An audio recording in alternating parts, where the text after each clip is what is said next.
تھا جس نے وسائل کی کبھی بچت نہیں کی۔ ماحول کے لیے اس کا عمل بڑا خراب تھا، لیکن اس کے دعوے بلند تھے۔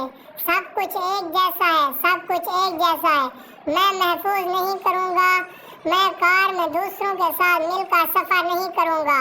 وسائل ہمارے استعمال کرنے کے لیے تو ہیں، تو پھر کس کو کیا جو میں بعض اوقات ان کا بے جا استعمال کرتا ہوں۔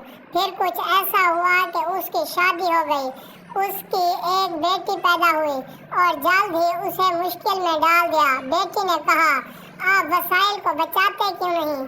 ان کی اہمیت کو سمجھتے کیوں نہیں؟ جب میں بڑی ہو جاؤں گی تب وسائل نہیں ہوں گے، پھر میں کیا کروں گی؟ وہ بڑا شرمندہ ہوا کیونکہ وہ وسائل کی قدر نہیں کرتا تھا۔ پھر اسے احساس ہوا اور اس نے وسائل کو بے دردی سے استعمال کرنا چھوڑ دیا۔ Like, subscribe and share.